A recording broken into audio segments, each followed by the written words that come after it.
Nós estamos estudando Ezequiel e hoje nós vamos estudar o capítulo 5 de Ezequiel. O tema do nosso estudo hoje é uma mensagem sem graça. Então, quando perguntarem para você, chegando em casa, se alguém não veio à igreja, o que o pastor falou? Ele deu uma mensagem sem graça. Tá bom? Então, o nosso estudo de hoje é uma mensagem sem graça. Vocês já sabem o contexto do profeta Ezequiel. Ele é um profeta pós-cativeiro, não pós-cativeiro, mas é um profeta do cativeiro, ou seja, ele pega um período antes, que é o cerco ao redor de Jerusalém, cerco dos inimigos da Babilônia, e ele vê também as levas de pessoas sendo levadas para a Babilônia, e ele mesmo esteve lá entre os prisioneiros, os cativos na Babilônia.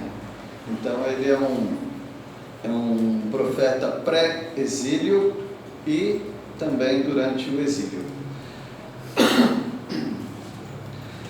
Qual é a luta dele? A luta dele não é pregar para que eles se arrependessem, porque já não havia mais tempo. A luta dele era dizer o que ia acontecer, ou seja, o cativeiro é inevitável, não tem como você fugir dessa consequência da desobediência. Às vezes você está numa situação da própria vida, eu não estou nem falando de vida com Deus, da própria vida, em que não adianta mais fazer mais nada, é precipício. Isso pode ser na vida familiar, isso pode ser na vida financeira, isso pode ser na saúde física, em várias situações. Se você deixar passar demais a resolução de certos assuntos, não tem mais como voltar atrás. A consequência é certa. Mas Deus pode tudo. Deus pode tudo. Inclusive Ele estava mostrando para você certas coisas. Deus pode reverter situações? Pode. Mas você não consegue ficar sem se machucar. Me lembro de uma pessoa que tragicamente prendeu a mão num eixo, numa roldana, com correia, E ele não teve como tirar a mão dali. Então ele ficou gritando por muito tempo. O que sobrou para ele é perder a mão para salvar o corpo. Então, em algumas situações, se a mão está dentro da correia, mas essa situação pode ser revertida. Revertida como?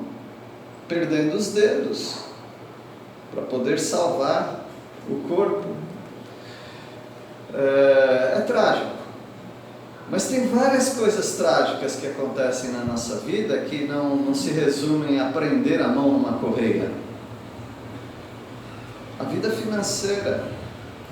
Vida financeira, se você não fica exageradamente zeloso sobre esse assunto, ela te arrasta.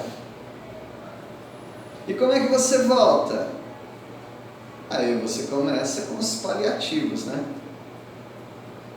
Tem 2 lugares aqui, olha, bem na minha frente aqui. Tem ali também. Como que uma pessoa pode voltar de uma situação assim? Estou falando agora de finanças, Ele vai pedir empréstimos. Mas não é o meu princípio pedir empréstimo. Mas agora você já está com a mão na correia, dentada lá na correia. Então, você vai ter que fazer alguma coisa sacrificial para poder tentar retornar à normalidade. E nessa você perdeu algum dedo, nessa você comprometeu seu orçamento, teve que vender coisa. Acontece, são coisas que acontecem. Por isso, ser extremamente zeloso nos assuntos não é algo que você deve desprezar, não. Eu me lembro uma vez que eu estava recortando avisos de emprego. Tinha 13 anos de idade. E era num domingo.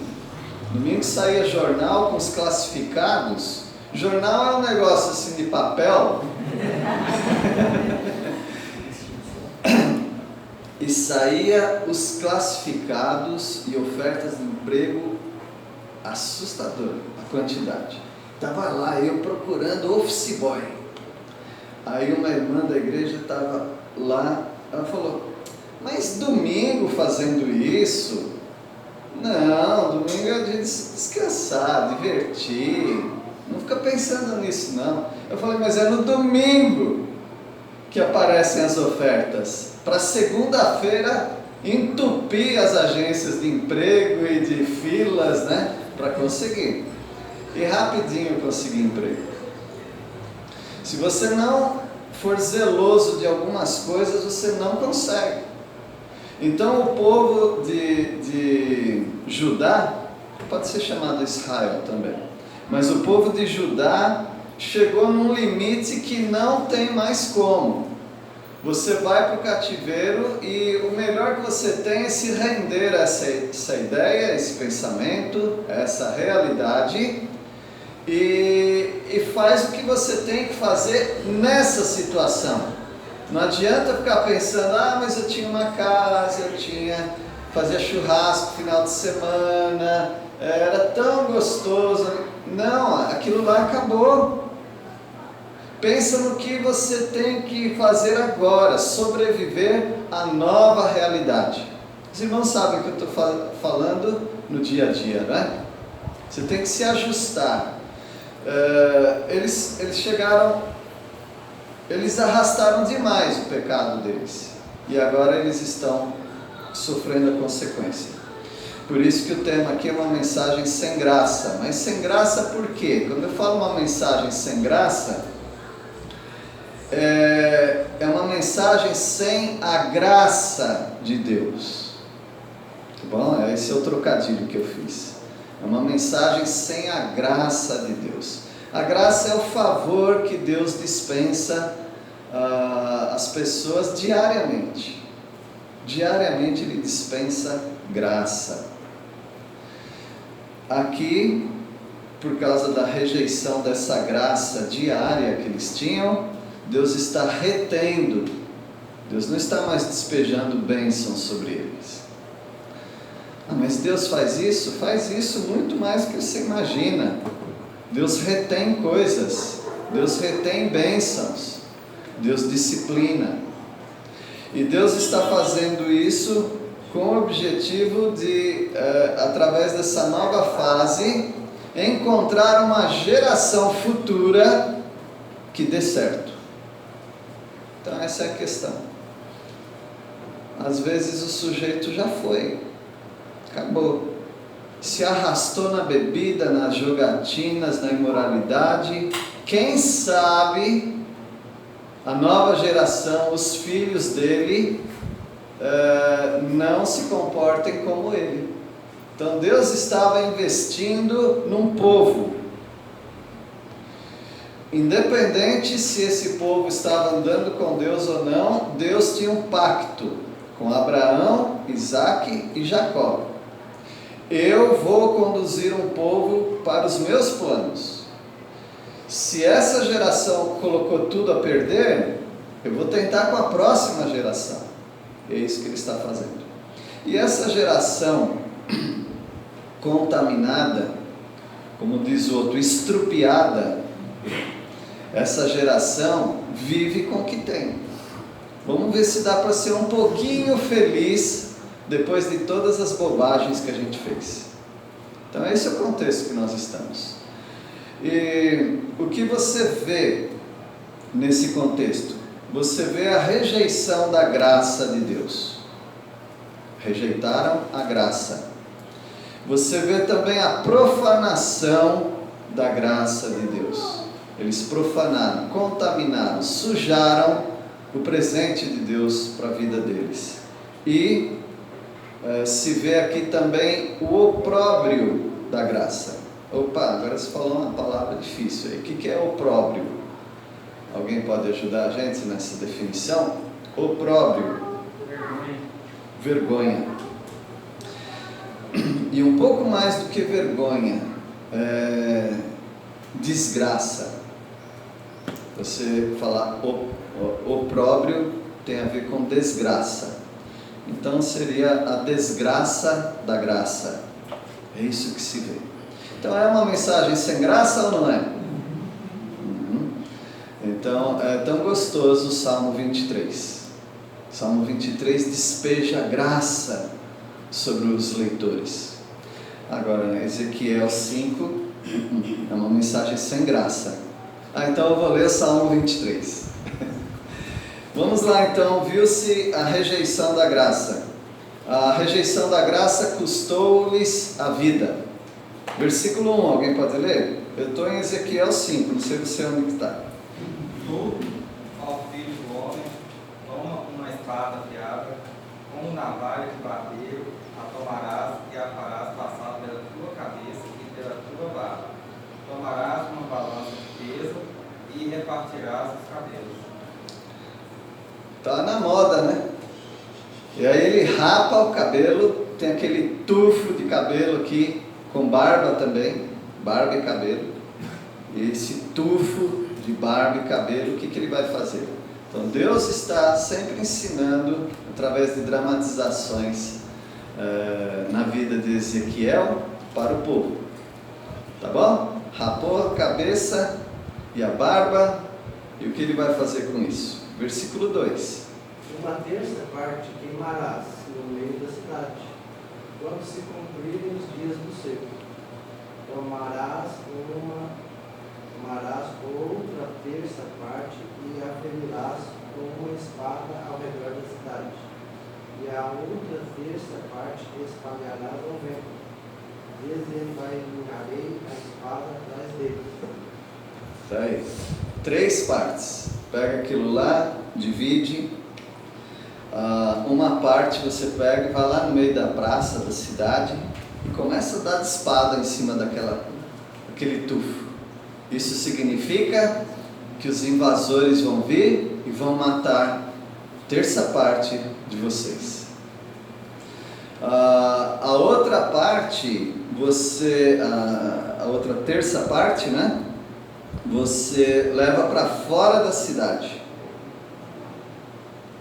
Então ele estava falando, ali tem o sítio, a cidade sitiada. Então alguns vão conseguir sair da cidade, vão ser carregados, na verdade, para fora da cidade. Aí você pega uma outra parte, a terça parte, e você joga pelo vento. Só que você já joga e já tira a espada e já começa a tentar cortar, atingir esse cabelo voando. O que quer dizer isso? Que alguns vão tentar fugir, mas os inimigos vão atrás com a espada. Ou seja, vai sobrar vivos uma terça parte. E um pouco mais daqueles que fugiram foram resgatados. Isso vai acontecer também em Apocalipse, na tribulação. Todo Israel vai ser salvo, mas todo Israel é a terça parte de Israel na tribulação, conforme diz Zacarias. Tá bom, então notem o que a rejeição da graça custou para eles: a vida. Quando você rejeita o presente de Deus, custa para você a vida eterna.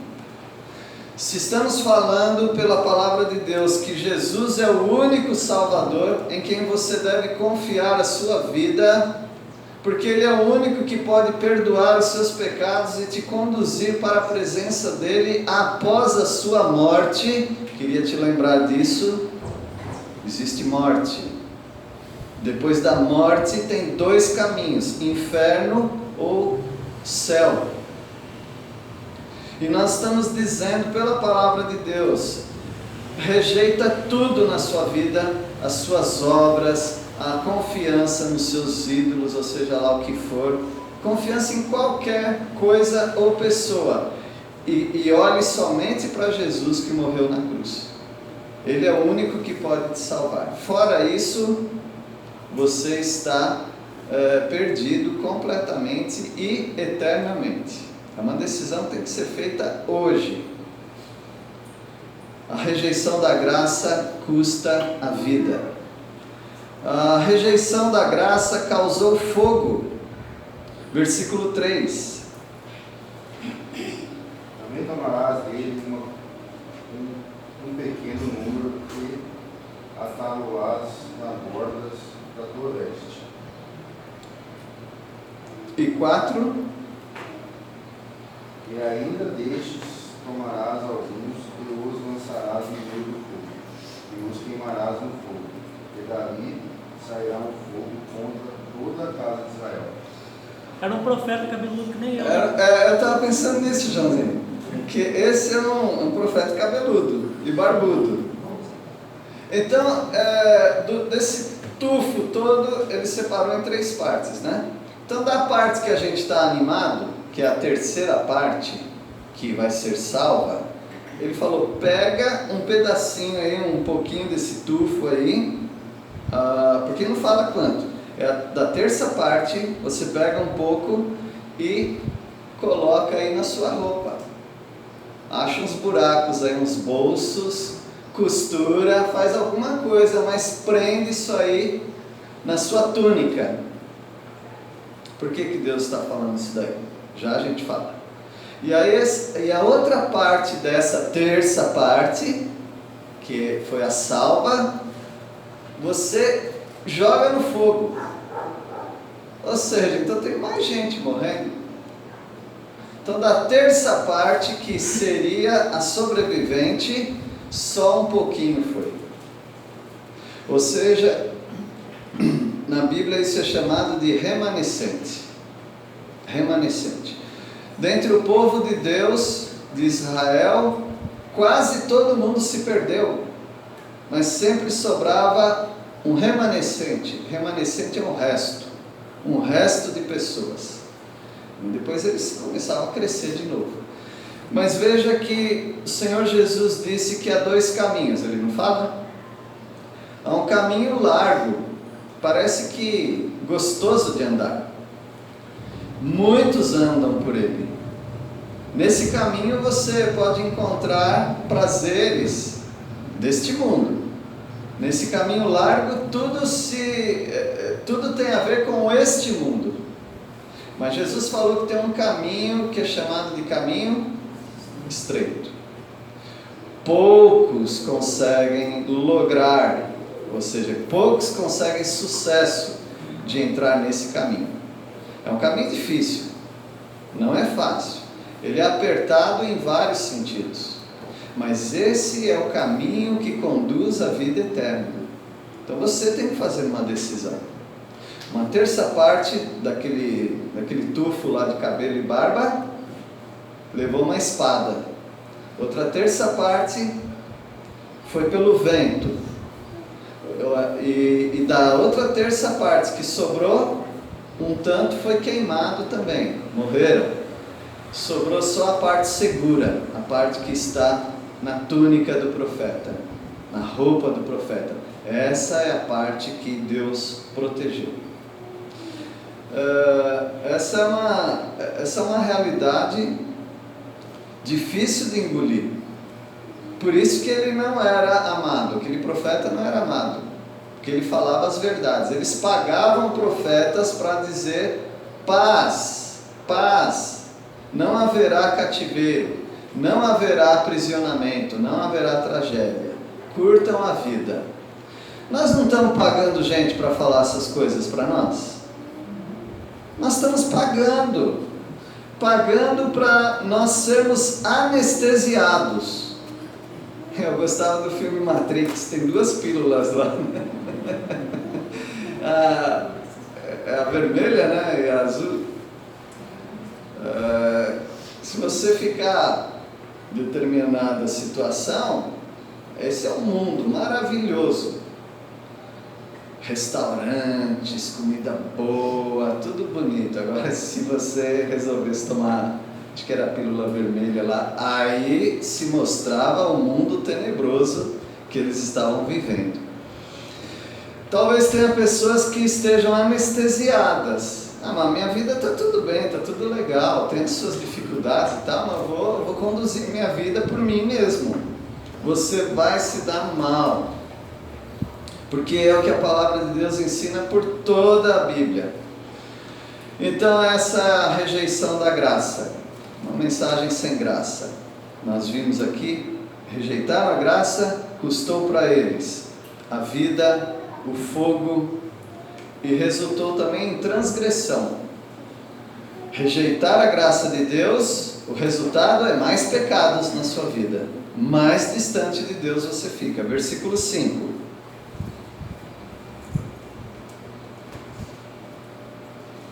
Assim diz o Senhor Deus: esta é Jerusalém, pula no meio das nações, terras que estão ao redor dela. Isso. Quem está dizendo isso é Deus, tá? Então você precisa prestar atenção, porque assim diz o Senhor Deus. Está falando para o profeta Ezequiel. Esta é Jerusalém. Tudo que nós estamos dramatizando aqui é na cidade de Jerusalém. Ele não está falando aqui, pula no meio das nações, tá? Não sei qual é a versão aqui, pula também, né? Eu coloquei ela, tá bom? Coloquei ela no meio das nações. Coloquei Jerusalém no meio das nações. Você sabe que Jerusalém é o umbigo do mundo, né? Jerusalém é o centro do mundo. Pode ver que expandiu tudo ali do lado. Jerusalém é o centro. É assim que Deus queria. O mundo começou no centro, Jardim do Éden, mais ou menos Iraque. E aí Deus resolve escolher um povo e plantar esse povo em Jerusalém. É o centro de todas as nações. Geograficamente é o centro. Politicamente é o centro. É um caldeirão. Jerusalém, tudo que você olhar no mundo tem a ver com Jerusalém. Jerusalém é, como disse o profeta Zacarias, é o cálice de tontear. É a taça de vinho que deixa todo mundo bêbado. Ninguém consegue entender tudo que acontece ali, porque é o povo de Deus. Aí Deus está dizendo: eu coloquei Jerusalém no meio das nações, terras estão ao redor de Jerusalém, ou seja, Deus tem um grande interesse por esse povo. Versículo 6. Ela, porém, se rebelou contra os meus juízos e os meus estatutos, sendo mais perversa do que as nações e os países ao seu redor, porque os moradores de Jerusalém rejeitaram os meus juízos e não andaram nos meus estatutos. O que Deus queria para Jerusalém como um povo, por isso que Ele formou esse povo, era fazer o efeito da pedra no lago. Você sabe o efeito da pedra no lago, né? Joga a pedrinha lá e começa aquelas auréolas lá, né? Aqueles círculos, aqueles anéis de água se expandindo. E é isso que Deus queria. Aqui Jerusalém vai... a notícia da bênção de Deus sobre Jerusalém vai espalhando por todo mundo, e o mundo todo fala: não, eu quero ir para lá, é lá que está o meu Deus, é lá que estão as riquezas, é lá que está o que eu preciso. Assim também nós podemos dizer que Cristo é o centro da vida das pessoas, deveria ser. É para lá que eu vou me refugiar, em Cristo Jesus. E só que o que acontece quando você rejeita a graça? Resulta em transgressão, resulta em prevaricação, em pecado, em afastamento de Deus cada vez mais. Se você não quer ir para o centro, ou seja, a pessoa de Deus, a palavra de Deus, as coisas de Deus, você vai se afastar. É isso que vai acontecer. Aconteceu com o povo de Judá, e é isso que está acontecendo hoje com as pessoas. estão se afastando de Deus. O irmão aqui, o dirigente, ele falou alguma coisa sobre isso. A situação da nossa sociedade. Porque elas não se aproximam, não vão para o centro, o cerne da vida delas. Mas elas vão se afastando cada vez mais. Então viu-se a rejeição da graça. Viu-se também, a gente pode ver aqui nesse texto, a profanação da graça. O que é profanação? Nós falamos que existe o santo, o santo, o sagrado e o mundano, não é assim? Fazemos essa distinção. Então certas coisas são mundanas. Por exemplo, se aqui fosse um show de rock, por exemplo, se aqui fosse um rodeio, se fosse um lugar dançante, o que as pessoas estariam fazendo? Bebendo, tomando entorpecentes, estariam fazendo coisas indecentes, estariam mexendo com a mulher do outro, com o homem da outra. Seria um ambiente assim. Mas aqui não é esse ambiente, né? Então, o que está acontecendo aqui agora? Um ambiente de reverência. Quer dizer, tem um sujeito lá falando, mas não é que eu respeito aquela pessoa. Não, é porque ele está dizendo assim, diz Deus, diz o Senhor. Então, ele está dando um recado daquilo que para mim é reverência, a palavra de Deus. Então, nós temos um ambiente santo, um ambiente consagrado, como o dirigente falou de Sansão. Ele não poderia beber vinho, ele não poderia tocar em coisas mortas, ele era consagrado, por isso ele era chamado de Nazireu, não era Narizeu, tá? É Nazireu. Nazireu quer dizer separado, consagrado. Dessa mesma raiz vem fariseu, consagrado, né? Então, essas são coisas santas. E as coisas mundanas, já mencionei para vocês. Aqui houve uma profanação da graça de Deus, das coisas santas. Se você começar a cuspir nesse prato que Deus está te dando para você se alimentar, chamado graça de Deus, a palavra de Deus, as pregações, os conselhos, a oração.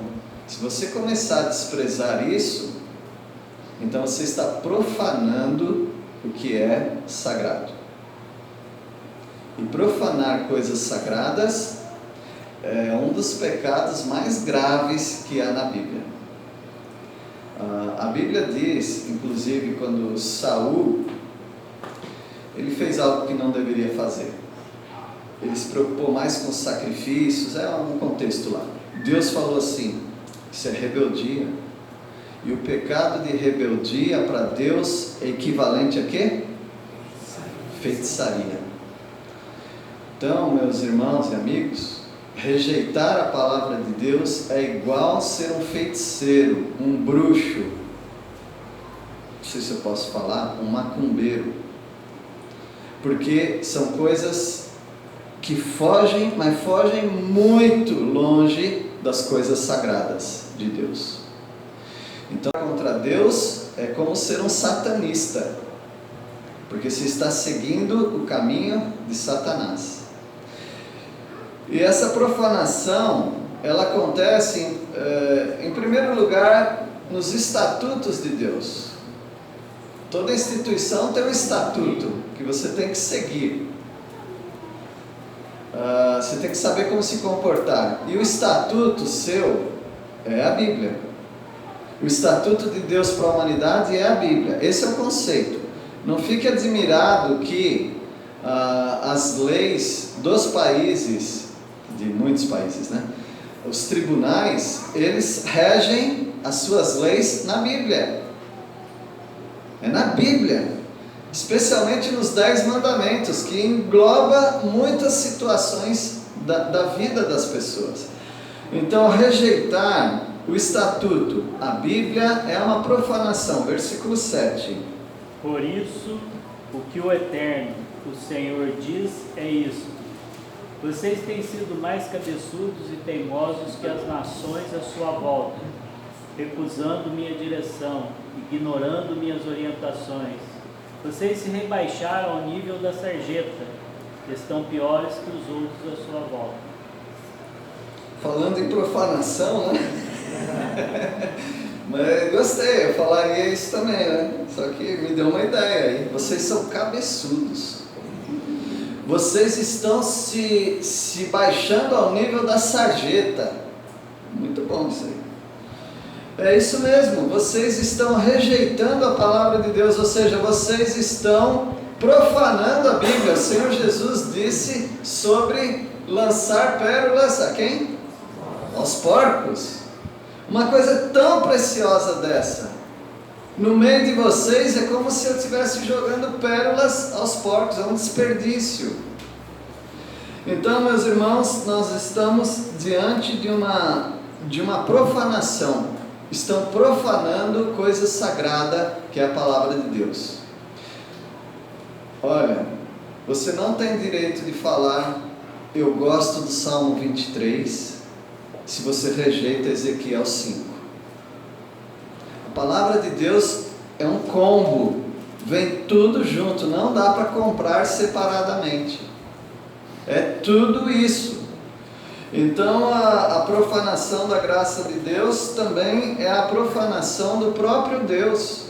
Rejeitar a Bíblia é rejeitar Deus, é profanar o nome santo de Deus. Versículo 8. Por isso, assim diz o Senhor Deus: eis que eu mesmo estou contra ti, e executarei juízos no meio de ti à vista das nações.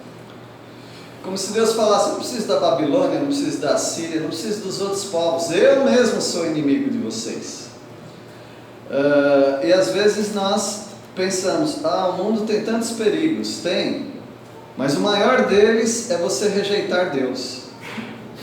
Porque os outros, eles podem te roubar, no final eles podem te matar. Mas Jesus falou que Deus é que tem que ser temido, porque Ele pode não apenas matar alguém, mas jogá-la para o inferno. Versículo 9.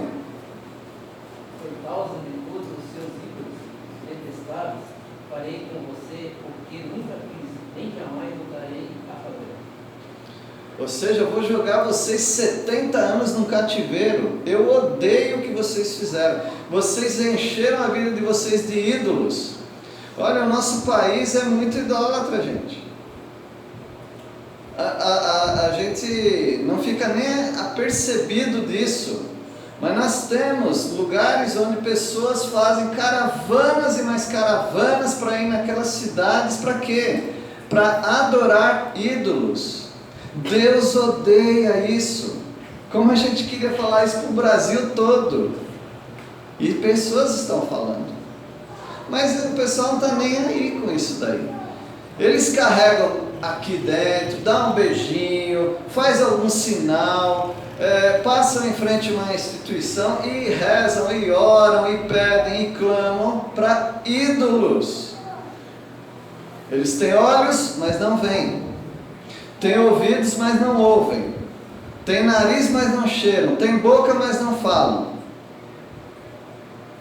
E as pessoas estão se ajoelhando, acendendo velas diante dessas coisas. É o que Deus diz, Ele odeia isso. Então, essas pessoas estão se afastando de Deus, por mais religiosas que elas sejam, estão se afastando de Deus. Então, elas profanaram o próprio Deus que elas dizem que servem. Eles profanaram a família também. Versículo 10. Desculpa. Comeram a seus filhos no meio de ti, e os filhos comeram a seus pais. Executarei em ti juízos, espalharei todo o remanescente a todos os ventos. A situação ficou horrível, insustentável, com todo esse cerco, essa fome. Eles começaram a praticar. Estava falando domingo à noite, falei, eu não posso falar que tem criança, mas agora eu posso falar. Eles praticaram canibalismo dilaceraram as carnes do próprio filho e comeram. E claro que não era um banquete agradável, mas eles tinham que rasgar os filhos para comer, para não morrer. Sei lá, se tivesse um velho já que não vai produzir muito mais coisa, já vão matar também, comer, mata e come. Tudo horrível. Mães que combinavam, né? Olha, essa noite a gente come meu filho, depois a gente come o seu filho. Lamentações 4:10 diz assim: as mãos das mulheres, outrora compassivas, cozeram seus próprios filhos, estes lhe serviram de alimento na destruição da filha do meu povo. Quer dizer, antes fazia um pão de queijo gostoso, uma mesa assim, tudo bonito. Agora elas estão colocando dentro da panela os filhos, comendo os filhos. Indigesto, né, gente?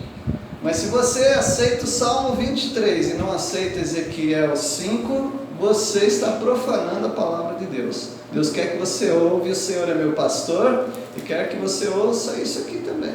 Profanação das coisas sagradas. Profanaram a Bíblia, a palavra de Deus, profanaram o próprio Deus, profanaram a família, praticando canibalismo. Canibalismo é comer. Você sabe que é. Então, o versículo 11 agora, profanaram o templo de Deus. Tudo que era santo, eles estragaram. É a nossa sociedade. A nossa sociedade, se deixar à vontade, isso aqui apodrece, gente. Isso aqui apodrece. Versículo 11. Portanto, porque você profanou o santuário com todas as suas coisas detestáveis, com todas as suas abominações, então, tão certo como eu vivo, diz o Senhor Deus, eu me retirarei. Os meus olhos não terão piedade, eu não a pouparei. Não vou poupar esse povo. Profanaram o meu templo. No capítulo 8 é terrível. O que eles trouxeram para dentro do templo, vocês não iam acreditar. O que eles trouxeram, lembra que falei aqui um lugar santo, sagrado? Profanaram, trouxeram imoralidades sexuais, inclusive, para dentro da casa de Deus. Versículo 12. Uma terça parte do seu povo morrerá na cidade por doença e fome. Uma terça parte será morta pelo inimigo fora dos muros da cidade. E eu espalharei uma terça parte aos quatro ventos e os perseguirei com espada. Aqueles 3 partes do tufo lá do cabelo e da barba, né? Deus está repetindo isso aqui. A fúria de Deus vai cair sobre as pessoas. As pessoas não acreditam nisso, mas a fúria de Deus cai sobre as pessoas. Então é uma mensagem sem graça. É uma mensagem que não tem a graça de Deus, só calamidade, por causa dos pecados. Versículo... bom, agora nós vamos ver sobre o opróbrio, né? Opróbrio é vergonha, desprezo, desgraça. É isso que se vê aqui nesse contexto. O opróbrio do furor, quer dizer, a desgraça do furor. Versículo 13. Assim se cumprirá a minha ira, satisfarei neles o meu furor e me acalmarei. Saberão que eu, o Senhor, falei motivado pelo meu zelo, quando cumprir neles o meu furor. Eu estou furioso. Deus fica furioso com as pessoas. Ah, mas Deus é tão mau. Por que Ele é assim? Porque Ele é dono. Ele é o seu dono. Quando você está fazendo um desenho, uma pintura, e não ficou legal, o que você faz? Amassa e joga no lixo. Deus é o dono. Não tá do jeito que eu quero, eu jogo fora. Então, meus irmãos, ou você pode ficar brigando com Deus, não, isso é injusto, não concordo, não vai fazer diferença nenhuma. Ou você se entrega a Deus e fala: Senhor, eu dependo da tua misericórdia e da tua graça. O versículo 13, agora vai aparecer a palavra que a gente estava falando, né? Versículo 13. 14. Pode ler. Farei de você uma ruína e a tornarei desprezível entre as nações ao seu redor, à vista de todos, Vou fazer isso com vocês. Vocês vão ser desprezíveis. Em outra versão, objeto de opróbrio. Na sua aí, Joãozinho, que eu gostei. Qual que diz aí? Será um monte de entulho. Um monte de entulho. Então a palavra kerpá no hebraico quer dizer desgraça. Desgraça, calamidade. Então o opróbrio é isso, é uma desgraça, uma calamidade, uma vergonha, um desprezo, um entulho. É uma palavra mais difícil, objeto de ludíbrio. Objeto de ludíbrio. Ludíbrio quer dizer engano, não é? Então, é o opróbrio entre as nações. Versículo 14, versículo 15 agora. Você se tornará alvo de insultos, zombarias e horror, e servirá de advertência para todas as nações ao seu redor. Elas verão o que acontece quando o Senhor e sua ira castigam a nação e a repreende, diz o Senhor.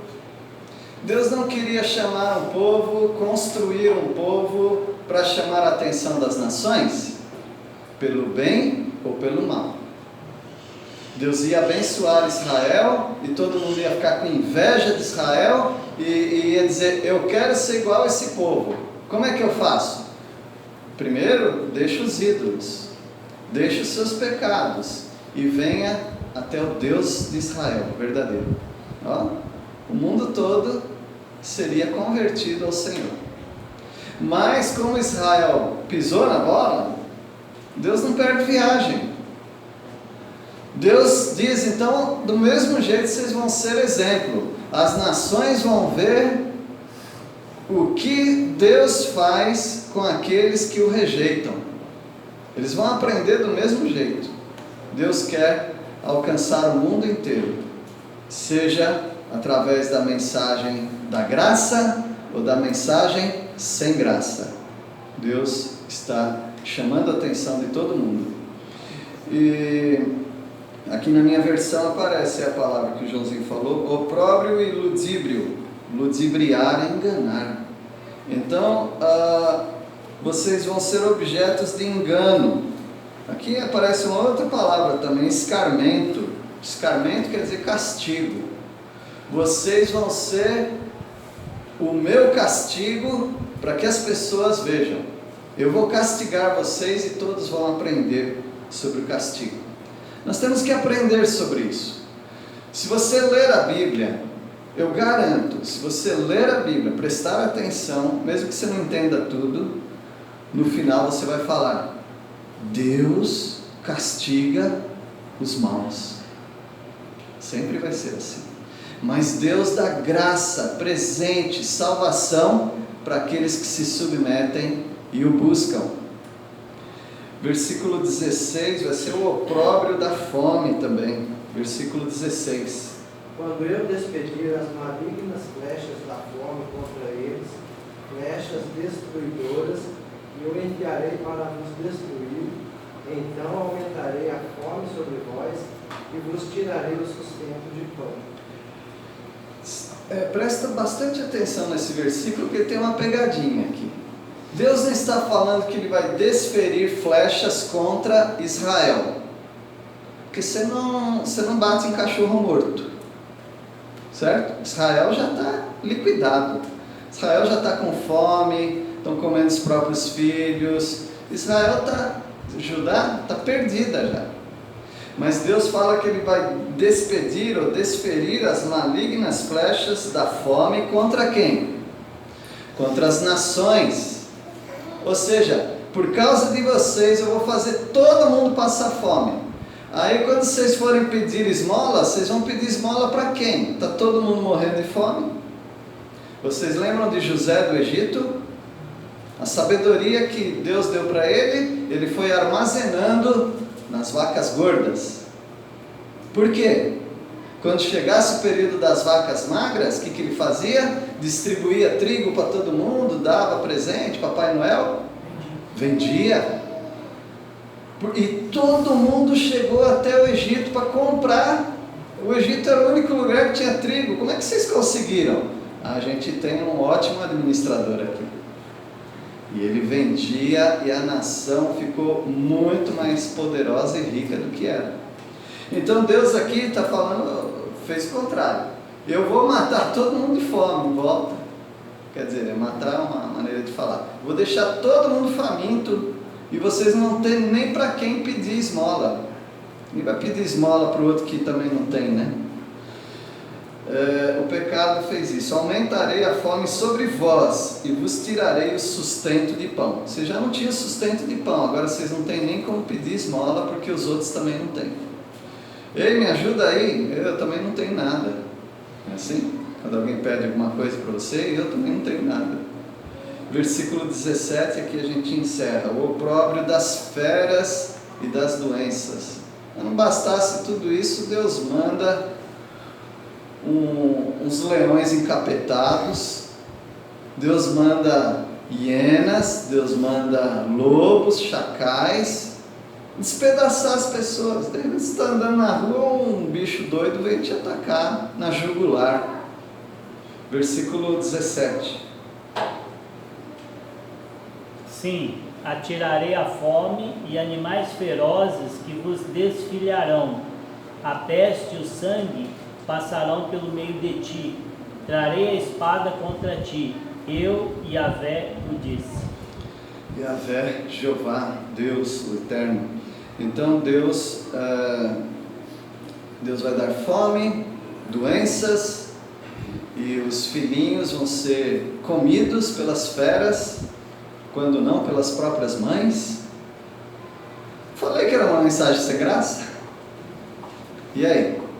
Como que a gente fica nessa história toda? Arrependa-se dos seus pecados. Essa é a mensagem de Deus sempre. Houve uma rejeição da graça, houve uma profanação da graça e houve uma desgraça da graça. Uma mensagem sem graça. Deus abençoe os irmãos. Chega em casa e leia o Salmo 23. Eu vou ler o Salmo 26. Não, aquele lá também é bravo. Aquele é quando eles voltam. Alegres, né? Como quem sonha, né? Vamos orar. Nosso Deus, obrigado, porque a Tua graça está presente ainda entre nós. Nós agradecemos a Deus, é um presente do Senhor a salvação, a comunhão, a alegria, o sustento. Ó Deus, nós pedimos que nos ajude a nos manter nessa graça do Senhor. Mas muitos estão fora dessa graça. Permita-nos, ó Deus, buscá-los e trazê-los para dentro dessa graça, onde eles vão ter tudo que eles necessitam no Senhor. Nós oramos em nome de Jesus. Amém.